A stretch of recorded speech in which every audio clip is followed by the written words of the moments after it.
Hello, this is Timmy Black, and welcome once again to another episode of The Lives of Contemporary Artists. How about let's begin with a short lesson in art history. Why not? A little lesson. The derangement of all the senses. Le dérèglement de tous les sens. The derangement of all the senses. That was how the French symbolist poet Arthur Rimbaud described the objectives of his art. It was an idea taken as an injunction by André Breton, the Surrealist. One could well argue that, taken to its logical, or in this case, illogical conclusion, Marcel Duchamp was by far the most consequential artist of the 20th century, who left the unfinished business of derangement to be completed by today's multimedia, conceptual, and performance practitioners. All right, now, this unfinished business requires the boldest and most outlandish personalities, because in our internet IA age, what passes for transgressive is usually some pre-digested provocation that rarely exceeds the intellectual stamina of, a middle school student intoxicated by memes and banana peel online mischief. So when a truly outstanding avant-garde artists makes their appearance on the scene, someone whose originality and daring reaches the heights, or dare I say, the depths of the imagination, the world definitely must take note. So now, out of Florida, of all places, comes an incredibly gifted, flame-throwing newcomer to the international scene by the name of Athena Vermogen.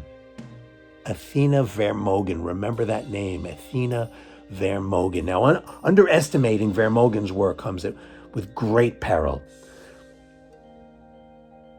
Dismissed by some, she's dismissed by some as being predictable, as being impractical, improbable, or even inconceivable. Vermogen has surprised the cultural gatekeepers with a persistent vision of abject darkness bordering on what I would call the apocalypse burlesque.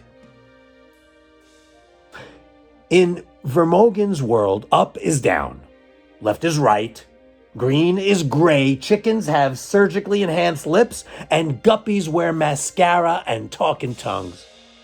Her media of choice, appropriately, is social. No vehicle, no outlet, no organ of information is too debased or too trivial for her manifestos. Vermogen communicates constantly, sending her terse missives as if by some magical bot. She sends them at all hours of the day and all hours of the night. Constantly, she attacks norms and conventions like the most advanced artists, but where she distinguishes herself is how she degrades both herself and us and everything else. Everything that comes into her path. Now, it is not uncommon for Vermogen to release a screed excoriating her colleagues. Listen to this. In advance of a very prestigious group exhibition in Hanover, in Germany, Vermogen publicly degraded her fellow artists, the people exhibiting with her, describing them, and here I quote, as a rabble of unfit and unwise amateurs. And she goes on, listen to this. To be included with such a chorus of clowns was an assault on the intelligence of not only art lovers, but civilization in general. It is all very, very sad. Now, one would think that this kind of gratuitous and hyperbolic screed would alienate curators, that it would dissuade the collectors, that it would antagonize the critics, that it would disgust the public. But nay.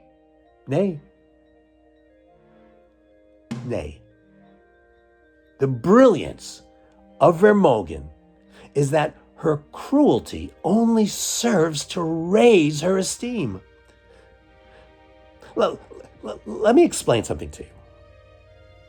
This is no self-mocking moot urinal on a pedestal.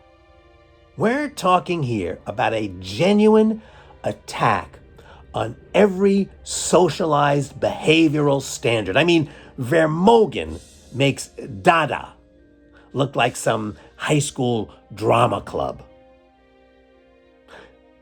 Now, one of Vermogen's greatest pieces is her disjointed polemic, published in a mainstream arts periodical, arguing, get this, arguing in favor of polio. Yes, you've heard that right. Polio. No other artist comes close to presenting such a clear and clever assault, stating her support for the resurgence of a preventable disease. And before you think this is some ivory tower thought experiment, let me tell you, Vermogen's destructivist ethic is never content with the mere performative. In a recent exhibition in Geneva, she amassed 345,000 vials of the Salk vaccine and pulverized them into a monumental smoothie of blueberries, pasteurized milk, and ivermectin. There's really no stopping her. The moral binaries of good and evil are of so little interest to her that, well, that's precisely her strength. That's her secret power. You want to talk chutzpah? Listen to this. An art dealer, any art dealer, or auction house that deals with her work is contractually required to inflate the value of her work. All right, listen to this.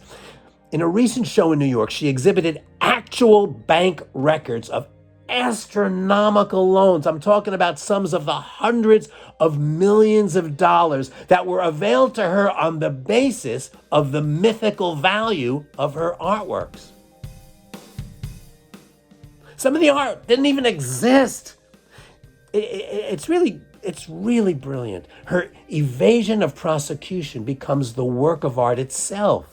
And when she defaults on the loans, which she invariably does, she simply changes banks and uses the exact same methodology.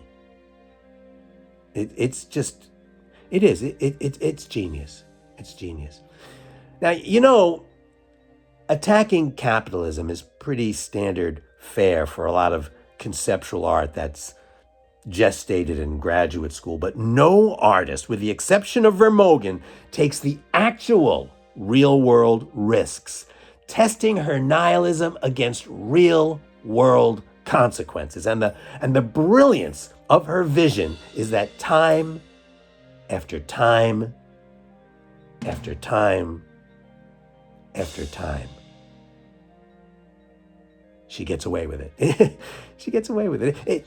It's like, imagine, say, I don't know, the president of the United States nominated somebody accused of, I don't know, sex trafficking for the position of attorney general, and then goes on and nominates their own personal lawyer for the deputy attorney general. Now, I know that's far-fetched, but just work with me. Imagine that kind of unrestrained nerve, that degree of contempt for the institutions of government. Now, Vermogen is up against much weaker institutions, the institutions of the art world. And there is no contemporary artist that I can think of, and no artist in history for that matter, who comes close to her level of mockery and condescension.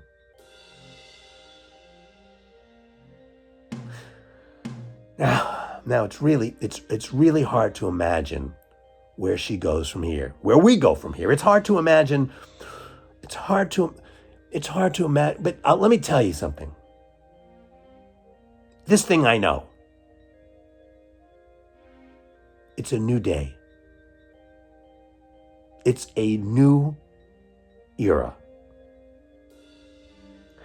And our culture may very well have lost the energy,